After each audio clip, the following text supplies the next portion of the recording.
t'expliquer un peu ce qui va se passer, déjà pour une séance d'hypnose, reste conscient. C'est-à-dire qu'à tout moment, tu continueras à entendre le bruit autour de toi et tu continueras à savoir ce que tu es en train de faire. Et parce que tu es conscient de ce qui se passe, tu peux pas prendre le contrôle de toi. C'est souvent l'image qu'on a à la télé et tout, mais c'est pas du tout le cas en fait. Sous hypnose, à tout moment, tu gardes ton libre arbitre et s'il y a un truc que t'as pas envie de faire, t'as juste à me dire que t'as pas envie et puis on fera autre chose, y a pas de problème. Voilà. Enfin, du coup, parce que t'as ton libre arbitre, je peux pas te forcer à faire des choses, donc si t'as pas envie de le faire, si tu résistes volontairement, c'est sûr que ça marchera pas. Et du coup, ce sera pas très intéressant. Tout ce que t'as à faire en fait, c'est jouer le jeu, te laisser aller et il se passera forcément des trucs. Ok. Toujours pas de questions? Ok, mais c'est parti. On va commencer avec un exercice super simple. On va mettre nos mains comme ceci. Et tu vas tendre tes index l'un en face de l'autre. Voilà. On va les écarter. Donc tu vas te concentrer sur l'espace entre ces deux index. Et tu vas imaginer qu'il y a un aimant sur chacun de ces doigts. Et du coup, ces doigts ils vont se rapprocher, ils vont s'attirer, ils vont s'aimanter l'un vers l'autre sans que tu aies rien à faire et ils vont finir par se toucher. Ah, ça a l'air de marcher, c'est cool. Et plus tu imagines ces aimants, plus ça se rapproche et ça va finir par se toucher tout naturellement sans que tu aies rien à faire. Excellent. Ok, on va faire à peu près la même chose, tu vas mettre tes mains comme ceci l'une en face de l'autre. Et tu imagines qu'il y a des dizaines d'aimants dans chacune de ces mains, des aimants extrêmement puissants. Et du coup, ces mains vont se rapprocher, s'attirer, s'aimanter l'une vers l'autre. Pour que ces mains se rapprochent encore plus vite, on a juste à mieux imaginer ces aimants, à mieux visualiser leur forme, leur couleur, leur texture. Et plus tu vas imaginer des éléments sur ces éléments, plus tu vas bien les visualiser, faire l'effort de bien imaginer leur couleur, etc.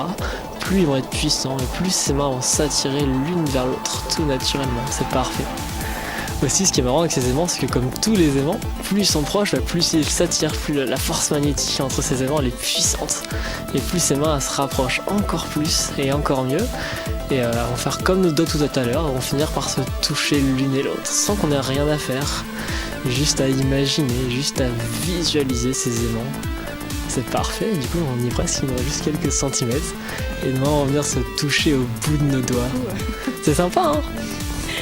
C'est un peu le principe de ces petites sensations. On continue? Ok, tu vas mettre tes mains comme ça devant toi. T'en mets une vers le haut, celle que tu veux. Comme ça. Voilà, mets-le pour la même hauteur.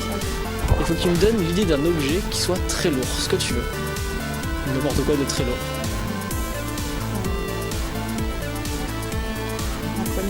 Ouais, non mais c'est parfait, t'inquiète pas, il n'y a pas de mauvaise réponse. Hein.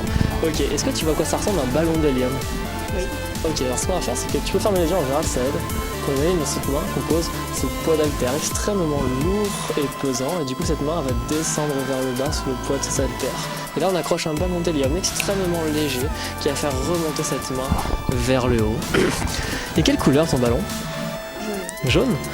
Ok, donc on a un ballon d'hélium jaune et ces barres d'haltères dans cette main. Et on pourrait imaginer qu'il y a un système de poulies entre ces deux mains qui fait que plus il y en a une qui descend, plus elle attire l'autre vers le haut. Et plus il y en a de l'autre à monte, plus l'autre va pouvoir tomber encore plus et encore davantage.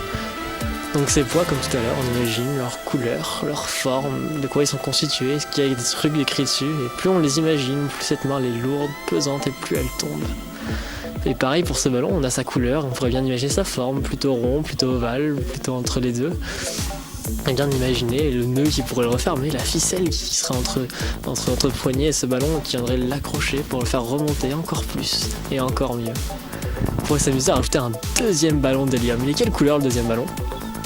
On a un ballon d'hélium rouge, un ballon d'hélium jaune, et de la même manière on va imaginer sa forme, sa couleur, sa texture. On peut aussi se demander s'il a la même hauteur que l'autre ou s'ils sont décalés.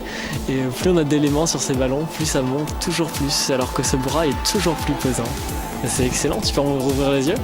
Tu vas voir, on a fait pas mal de choix, hein. C'est cool. Ah ouais, on sent un peu... On continue? Ouais. Ok, tu vas mettre ta main comme ça. Tu vas serrer un peu le poing, hein, sans plus, pas de faire mal. Tu vas surtout bien tendre le coude pour avoir le bras avant tout droit. Ok.